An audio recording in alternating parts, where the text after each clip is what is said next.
naked truth about health, wellness, and lifestyle. So tonight I'm going to do a little bit of truth about lifestyle. And so one of the funnest things that I think I have explored is what's called the law of attraction. So everybody's heard about The Secret, and there was just so much buzz around The Secret. And I think one of the cool things about The Secret was that it really empowered people to be able to feel like they had some control in their lives. And I know when I watched The Secret, it was really cool. And, you know, there are all these people talking about manifesting. And manifesting is basically the process of creating what you want in your life. And I truly believe that our whole purpose here is creating. And so as creators, co-creators as a part of God, we have all these laws. And it's really interesting because I think I have always felt like if I just knew the laws, I could play by the rules and everything would go so much smoother. But I've never known the laws, or I didn't know that I knew the laws, and I was just kind of splashing around having this experience. And so as I've studied the law of attraction, it was very helpful because I learned that what I think about, I bring about, that I am actually creating my reality as my reality is being created. And so that was really cool, but I'm like, I know there's got to be more. And so as I started listening to different gurus and teachers, you know, they would give me little bits and pieces of these laws, and I thought, well, that's interesting. And then I would try to apply them into my life.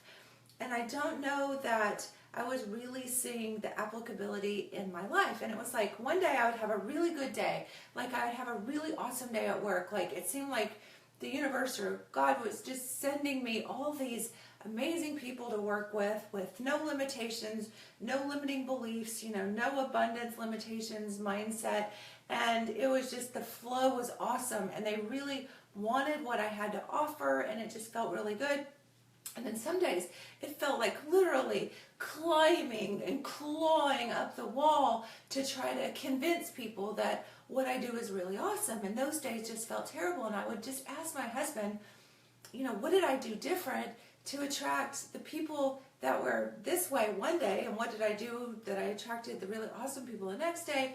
And well, one of the things I realized what I was doing was kind of beating myself up about doing something wrong, because you're not doing anything wrong, you're not broken, you don't need to fix anything. But I truly believe that we come with these filters, and these filters kind of separate us from these understandings of these laws so that we literally can splash around and have experience.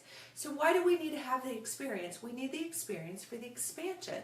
So what is this expansion thing about? Well, I kind of say, like, you pay good money to go to a movie and get scared or get, you know, thrilled or whatever that feeling is. We pay good money to come into this physical experience to expand the universal knowledge. So I know this is a little deep and maybe a little bit metaphysical for some of you guys, but I hope that a little bit of this takes and resonates, because I'm going to give you some applicability in your life, how to really empower yourself. Because when I was like, okay, law of attraction is only one of basically 16 laws that I know about, then it might help you to navigate your life in a more empowered way. Because at the end of the day, the more power you have and the less of a victim you are, the better able you are to create your day and create your life.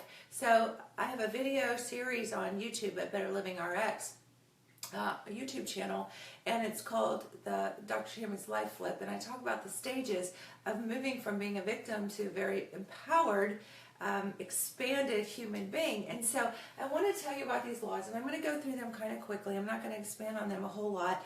And you can, you know, I'm sure that as you kind of start to understand these, they will make more sense. And I think I might even write a book on these, because I think that there's so much power in understanding this stuff. So I'm just going to kind of start and go through these. And of course, here's the law of attraction. Everybody's heard about the law of attraction.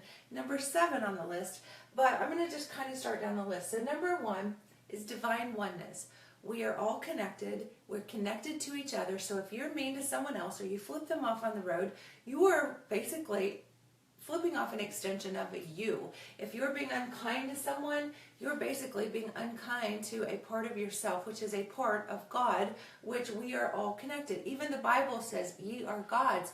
It's that we are all connected, we are all creators. So everything that we do on our day-to-day basis, we are creating. Now, whether you're deliberately creating or you're creating by default is when you don't know these laws. So it's really fun to deliberately create your life. So there is a myth that we are separate. There's this myth that we're separate from God, but we are all connected, and it is this divine oneness that allows us to have grace with each other and to love each other in a way without fear. So it is this divine oneness that we are connected to God, and we don't have to feel, I used to tell my husband, I felt like God lost my file, and because I just felt so lost and so alone. And when I'd have challenges, I didn't understand what I was doing wrong. I thought I was broken. I need fixed. Maybe I needed medication. Maybe I needed to be in an institution somewhere. I just felt like I had no power, no control. And everyone ultimately wants control. But the control that we fight for is control over others. So what I want you to do is be able to control you, control your life, control your output, so that you have the only control that you will ever ultimately have is over how you feel and your life. So number 2 is the law of vibration. Everything is vibration. From a nerdy science doctor standpoint, I can tell you that sound is a vibration on the tympanic membrane in the ear. The nerves that feed to the brain are actually vibratory nerves of taste, vibratory nerves in the eyes that go to the optic nerve. It is actually vibratory nerves that respond to the sensation that we feel in our hands. Everything is vibration. Sound is vibration. I believe that God created the heavens and the earth through the power of the sound, through a spoken word. And sound is a vibration that actually creates. It's really cool. I saw a video one time that sound waves will actually vibrate through sand, and so sound actually moves matter. Vibration is very important, and when I kind of talk a little bit metaphysically with my friends who kind of get this stuff, I love to talk about vibration because when you're vibrating positively or negatively. I'm going to talk about that in just a minute. But when you walk into a room, if somebody's in a really nasty space, that they are vibrating from a very negative energy. And when someone's vibrating very positively. So I think the law of vibration is very powerful because once you get in tune with vibrations, and I love to, and actually I'm working on a book about autism. I love the autistic, basically the understanding of autism, because people with autism are very sensitive to vibration, and they're so sensitive to vibration that lots of sensory input makes them very stressed and nervous and socially awkward, but almost intuitive, almost psychic. And so there's a wonderful gift to that sensitive to vibrations, but it can also, if you don't understand it, can seem very not productive in a human experience. So the law of vibration is super important to basically understand that what you put out vibrates back. It's kind of like sonar, when they when you're fishing and you put out that sonar, it bounces against a fish and it comes back. Everything boomerangs back to you. So if you're being yucky or mean, it's just going to bounce right back to you. And so from the law of creation, when you're creating, if you're creating a negative vibration and it comes back, you're like, why did that person treat me mean? And it's because you were being a jerk. Just tonight I got a little tired. I ate 2 peaches. I shouldn't have, but my husband got these beautiful peaches from the farmer's market, and they were just so delicious. And it was a huge amount of sugar, and I've been really focusing on cutting back my sugar lately, and I ate them and I just got really tired, almost my insulin started crashing. I got really irritable. So be really mindful about the vibration you're putting out when you're what self-care state you're in. And I just started fussing at him, and he was like, okay, and he kind of went in the other room to start watching TV, and I was like, I had to really notice my vibration, and I changed my vibration, and then he started being really sweet back. He's always really sweet, but I just had to be really aware of the vibration I put out.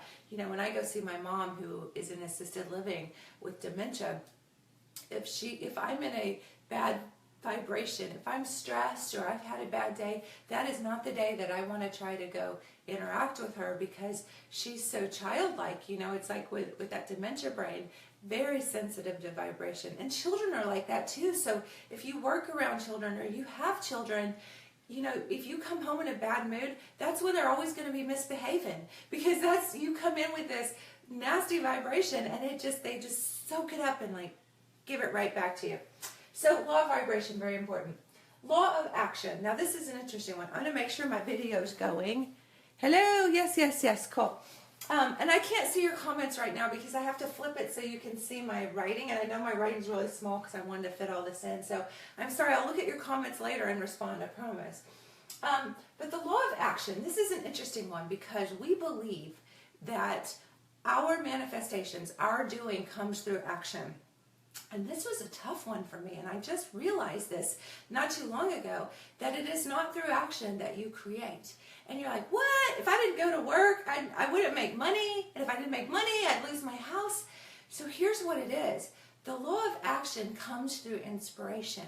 So when you get quiet and when you're at peace and when you're, that's why they say if you do what you love, you'll never work a day in your life, because that action is then inspired and the universe will line up events that will boost your results to the nth degree. So like when I said, you know, some days it seems like the people that come to me they're not really interested in what I do, and it feels really yucky because I feel like, you know, I just talked to 5 new people today.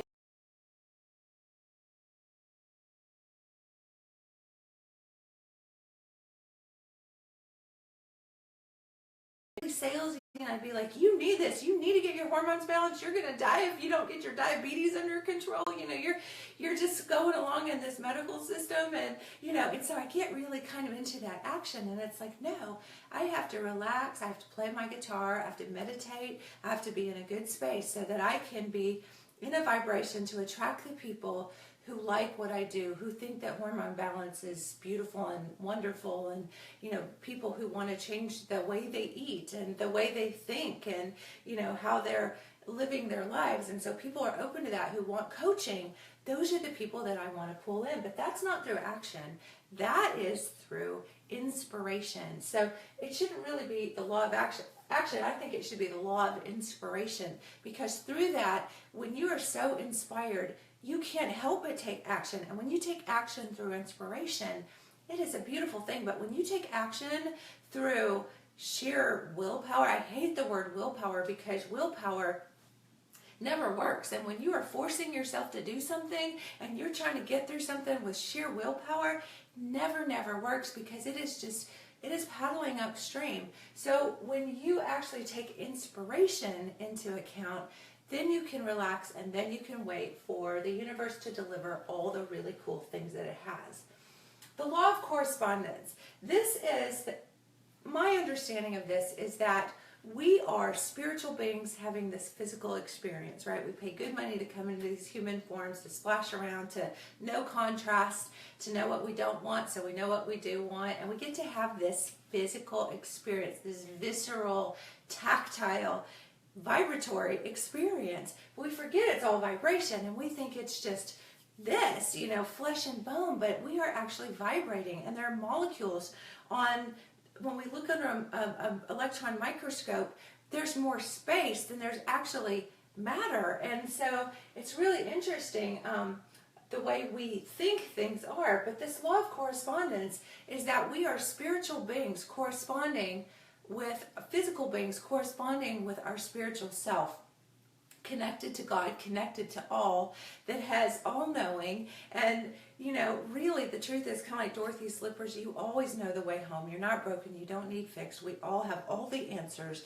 that we need access to. We just kind of forget. We put these filters on and we forget. So we are literally always corresponding. You can say that that's prayer. You can say that's talking to God. You can say that's talking to the universe. You can say that's talking to your higher self. But we are constantly corresponding. When you pinch yourself off in correspondence from that higher power, from God, then you really find yourself flailing around. So if you're a Christian and you believe that way, you know, I would say be very connected in that spiritual belief that you have, because that law of correspondence says if you pinch yourself off from that, you're going to feel very lost, you're going to feel very victimized, and the things that show up in your life are going to be basically creating by default. If you want to deliberately create, you have to stay connected with your source. And the very last one on the list is basically the law of manifestation, which is connected to source, which basically number 15 says the law of bliss. You have to be happy. And I believe that one of the best ways to get to happy is gratitude. So if you can get into an attitude of gratitude and get into that bliss state, then you will manifest almost instantaneously. But it is that correspondence with that source energy that's going to keep you in line with that. The law of cause and effect. You know, it's really funny because my husband always says that one of the kind of cute little quirky things about me is that I have a really blurred cause and effect. So if I eat if I look at those peaches, I don't really think, oh my gosh, in an hour I'm going to be grumpy and feel bad and all that. You know, and peaches are healthy, right? But I didn't need to eat too massive. They're like grapefruits, basically. You know, and so my cause and effect is blurred sometimes because I'm like, man, this peach is so juicy and it's so good. And I'm just like, you know, almost making love to this peach, you know. And it's like my cause and effect is like, Tammy, stop it, because, and that's not about willpower, but that's just plain old cause and effect, you know, and sometimes that gets a little blurry with me. So this is probably one of my laws that I really have had the most challenges with, because it is literally whatever you put out there is going to have some effect. And so that's part of manifestation. So if you put out something positive, you're going to create something really positive. And if you put out something negative, you create negative. And I'm not saying that's bad. I'm just saying it's a very polar thing. I'm going to talk about that in just a minute. The law of compensation. I believe that what this means is that we are constantly moving abundance around, and that there is no lack of compensation. There is abundance. There's enough food to feed everyone on this planet. There is enough energy. There's enough money. There's enough love. There is no lack. And so we have this compensation that is basically just moving around all the time. Of course, the law of attraction, what you think about is what you bring about. Manifestation, you know, what you put out good stuff, you create from a positive place. But it's just one of all these laws. So just put that into perspective as you're kind of trying to navigate this, okay? Number 8 is perpetual transmutation of energy. Everything is just energy. So when I work with clients and I talk to them about making an investment in themselves, and when I define the gap, I define the need, and I let them know that I have something that fits that need. You know, it's really interesting because, you know, it does take money and resources to do what I do, to pay my staff, to have the testing and all the things that I do. And if I can help them understand that it's just energy, that money's just energy, because they stay so focused on the energy, you know, the whole time. Sometimes when I'm working with people, they're like, well, how much does it cost? Well, how much does it cost to come see you? And I'm like, you know, let's just focus on your needs and how to fit those needs, because if you have the need, there will always be the energy available to fit that need. But what happens is when people try to sell you something that you don't need because they think that you need that, then that's when it gets a little off and a little wonky and the energy's not quite even, and then you kind of feel taken advantage of, or those kinds of things. So it's really important that transmutation of energy is very evenly dispersed. And you know when it's not, right? You know when you've done something for someone and, you know, they just keep taking. And, you know, one of the things that I have challenges with is setting boundaries and limits. And my husband is an international speaker for parenting. And, you know, one of the things he's always telling me with our son is that I have challenges. He calls it parental guilt, that I'll just let my son have lots of leeway with things. And then when I set those boundaries, I'm perceived kind of as a bad guy. Or like at work sometimes with employees, you know, I try to be nice and try to be liked, and I'm not really being mindful of my energy. And then when I set, you know, pretty rigid boundaries with things, they think I'm not nice, or they think I'm like, you know, a bitch or something like that. So you just have to be mindful of that energy distribution. The law of relativity. I love the law of relativity. I remember my dad teaching me about the law of relativity. Einstein talked about the law of relativity a lot, and there have been, you know, Stephen Hawking, some very progressive thinkers who've talked about the law of relativity. And basically, to me, my understanding is that everything is relative. Everyone is right from where they are. Even Hitler, who did mass genocide. I'm not saying that was right. I'm saying that he in his mind believed it was right because he had justification. So everyone justifies everything they do. And I always say everyone steals, everyone lies, everyone sins, everyone, you can act like you're, the most perfect, like you never have done anything that was unequal in the energy distribution, if you want to call it that. I'm not going to call it stealing or lying, but you took energy and pulled it in one direction where it should have been more evenly dispersed. Everyone does that with justification from what they believe is right. There's a great little video I watched on Netflix, and it was called, I think, The Science of Lying. And they were talking about all these gray zones with people who, tell mistruths or whatever, that if they feel justified, it's kind of like the vending machine. When the vending machine gives you some free stuff, there's like this justification of the karma of the vending machine, that when something comes out, of all the times that you put your money in and nothing came out, you have this justification that that's yours, but it's really not, right? So that's literally stealing, but you justify that that's okay. And I'm not saying that's right or wrong, because we've all done that. I'm just saying, be aware. It's this conscious awareness that allows you to step into these laws and use them to your advantage so that you'll have a really empowered life, right? Okay, the law of polarity. And I love to put this in not right or wrong, because I don't believe that there's right or wrong. I believe there's positive and negative polarity that pulls you closer to wanted or closer to unwanted. And there are two ends to every stick. In the emotional world, in the thinking world, as we are, these human beings in this physical experience, my husband teaches this as love and fear. There's two primary emotions. It's either love or fear. I like to say love or noise.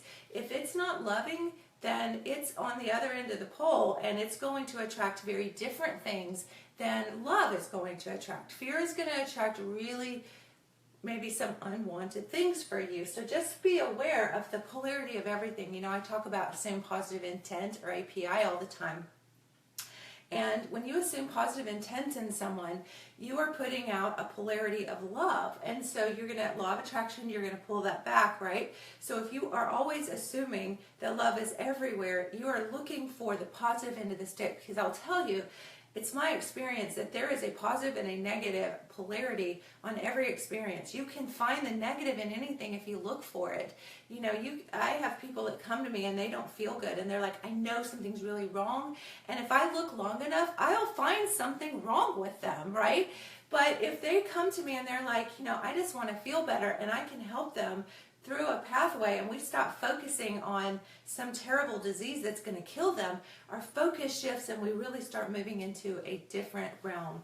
So I love the polarity law, and it's really important to be aware of that. Okay, the law of rhythm. I hope you all are staying with me and this is cool and you're liking this, because I just think this stuff is so cool.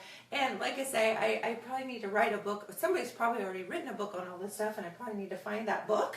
It might even be called the Bible. I don't know. But it's a little cryptic in the Bible, so I'm trying to break it down for you, like real, so you get it, because this is how I get it. So the law of rhythm and cycles. And it's really interesting, because what I find is that there are cycles to everything. And so if you have a bad day at work, tomorrow will probably be better. If you're in sales, if you don't sell today, it all kind of cycles. And there are cycles with the seasons. I find that a lot of what brings people into me for like hormones and wellness is summertime and bathing suits and bikinis. They want to look good. So I tend to attract people who want wellness more in the spring and summer. In the wintertime, they're all covered up in their coats and nobody sees them in there. And unless they feel really bad, they don't really care how they look, and they're eating all these Christmas cookies and stuff. So, then they kind of just feel like crap through the winter, and then they come out like hibernating bears, and then, they want what I have to offer. So there are cycles, and I have to kind of ride that energy wave of those cycles sometimes. Okay, the law of gender. So, the book, Men Are From Mars, Women Are From Venus, that is a very real thing. And I believe that part of the choice that we make when we come into this physical existence is to have a male energy or a female energy. From a hormone aspect, my day job. Testosterone is very strong in the men, estrogen and progesterone very strong in the women. So this makes us very emotional, and this makes us very logical. It makes guys a little more logical. So we have logic brain and emotion brain kind of come together. So in this experience, in this particular experience, if you believe that we have more than one shot at this life experience, which I do. I don't know if you do, but I believe that in this experience I chose to be a female. So I chose to have very emotional energy, and I get a whole different set of experiences and creation possibilities based on being more of an emotional thinker than being a logical thinker. So I think that this is a very real thing, and I think that men and women have to kind of equal out their energy together. And I think that's what relationship does for us a lot, is because I know with my husband, he's very logical and very emotional, and a lot of times we're able to, when we can navigate that and distribute the energy appropriately, we're like a superpower together, and it's a really good thing. So the law of opposites. I love the law of opposites because this will trip you up. The law of opposites says that whenever you want something, everything that's contrasted about that will come into being. So like when I decide that I'm going to launch a new business, or when I decide I'm going to launch a new venture, it's like everything seems to go to crap. I'm like, oh my gosh, what is this? Is the universe trying to tell me I'm not supposed to do this?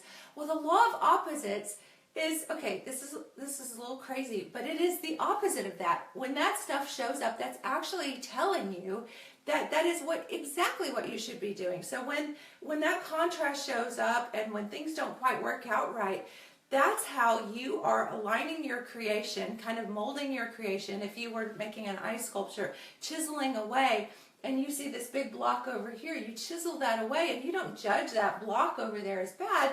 You just say, okay, I want that out of the way. I want that out of the way. Oh, that looks good, so I'm going to do that.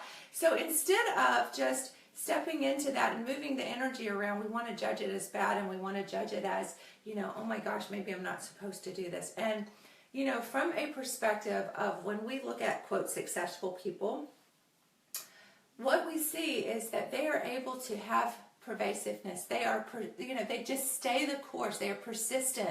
And persistence is when you really want to manifest something and you stay the course no matter what starts showing up. And so you really have to be passionate about something sometime to stay persistent with it, because the bigger the manifestation it's going to be, the more powerful, the more, fun, then you're going to have more contrast show up, more of the opposite. So the law of opposites is actually a good thing. I mean, not good or bad, but it actually moves you closer to your goal. So it's super awesome when you understand that. But when you're just like, you feel like a victim and you feel like, oh my gosh, I'm never going to be able to do anything. When I write a book, that first 10 pages is always the hardest, and it's like, oh my gosh, it's just like nothing seems to fit together, and people call me and distractions, and it's like once I kind of get over the hill, or like when I learned to play the guitar last year, it was like I got calluses on my fingers. I'm like, this hurts, this is not fun, this doesn't feel good. So everything has the opposites that show up, but it's so worth it because now I can play the guitar, and it's super cool. Okay, the law of detachment. I know this is going a little long, but I hope you're having fun with these because I love this stuff. So the law of detachment. This is a super tricky one too. Kind of as we get down here, these get a little trickier. So it's really important that you listen to these and understand these because they will trip you up. And I'm going to make sure I'm still recording. Okay, I'm good. It's saying like a low battery, so I think I'm okay so far, but make sure I'm plugged in here. And then I'm good. Okay, so thank you for your patience. I'm almost there. The law of detachment says that, now this is not that when you want something, say you want $1 million, or you want a beach house, or you want a BMW convertible. It doesn't mean that you should not want that, but the problem is when you want that, and your beliefs don't match up. You don't believe that you could have $1 million. It's funny, I was talking to a doctor the other night, and he's in an insurance practice, and I was telling him how my practice works, and he said, oh my God, he said, people in my area would never do that. And I'm like, I used to think that too. But, it's like all about your beliefs. So the law of detachment says that you don't inject resistance into something you want. But the problem is if you don't believe that you deserve it or good enough to have that thing or whatever your limiting beliefs are, when you start injecting resistance into something you want, it pushes it further away. Law of attraction, right? Pushes it right out. You know, the universe always says yes. So if you say, I want more money, the universe says, yes, you want more money. So you're always wanting more money. The money can't come when you're in the wanting of the money. So you have to be in that energy of abundance before the money can come, which is the last one, which is manifestation follows belief. I'm going to talk about that in a little more depth in just a minute. But the law of detachment says that if you inject resistance into something that you want, you need to back away from it, because you're injecting resistance. So it's not really detachment saying, I don't care about that thing. It's saying, you know what, I'm going to go over here and I'm going to focus on being happy for a little while. I'm not going to worry about that. I'm just going to trust that the universe is going to deliver that to me, because remember, the law of action is actually the law of inspiration. So I'm going to wait till I have the inspiration. And I don't believe there's any such thing as procrastination. I believe that it is perfectly okay for you to sit back just a little bit, relax, bliss out, and wait for the inspiration to come. Because when you're trying to do it all through action and forcing it, it never works. So the law of detachment actually just says, not that I'm going to detach from that thing, but I'm going to detach from the resistance of that thing. So if I don't believe that I can have $1 million, I'm just going to detach from the resistance. And I'm going to say, you know what? I know the universe is going to take care of me. I know that I have put everything through the contrast that I've experienced into my vibrational escrow, and that is all available to me as soon as I move the resistance. So I'm going to go play my guitar. I'm going to go snuggle with my husband on the couch. And that doesn't mean never do anything ever again, but that means do things that inspire you. We get so domesticated. I love, there's a book I read one time talking about the domestication of the human experience. And so we let people tell us what we should and should not do versus following the inspiration for the creation that we want to have. So law of detachment just says, chill the freak out. Okay, so I love the law of detachment. It's a really important one, and you can't leave that out. The law of bliss says nothing is more important than your happiness. So if you are not vibrating positively, then you're going to attract all sorts of things into your life that you might not want. So nothing is important than you being happy. You know, I tell my son, like, if he gets in trouble or something at school, when I was a kid, if I got in trouble at school, I got beat twice when I got home for what I got in trouble for at school. And it's like, I tell my son, I'm like, you know, you made some choices. There's a cause and effect with things, you know. Hey, there's, you know, some natural consequences. I'm like, I love you just the same. I love you unconditionally. I love you no matter what you do. Love and fear, right? It's all about love. I'm not going to do anything to stress him out more or make him feel more fearful. And, you know, from that aspect, just having that bliss and having that beauty and that wonder and a loving relationship. You know, my husband said in a lecture the other day, he said, think about who your favorite people are. Think about who your favorite teacher was when you were little. They were the ones who were just blissed out happy, that loved you unconditionally, that didn't judge you. In fact, I think there should be another law up here that says law of quit judging things. But anyway, the law of bliss just says, don't judge things. Hey, maybe that is the law of don't judge things. It's just be happy. Nothing's more important than your happiness. And if you're thinking about a thought, even obsessive thinking about something really scary or yucky, stop it. Go think about something else. And I know it's hard when you have an obsessive brain, but, you know, go do something else. Take a walk, go exercise, take a nap, meditate, whatever you have to do, but get in your bliss state, because nothing good happens when you're vibrating from that negative state. And the last one, and you guys have been so patient, is the law of manifestation. And the law of manifestation says that manifestation follows belief. And so many times we want to say, I'll see it, what? I'll see it when, I'll believe it when I see it. Believe it when I see it. But it's just the opposite. It's I'll see it when I believe it. So you have to believe that something is possible. So again, like the law of detachment, if you're injecting disbelief that that is possible, then it's not going to happen. So you have to remove yourself from it. Think about the things that are going right in your life. Focus on gratitude of the things that are going right in your life.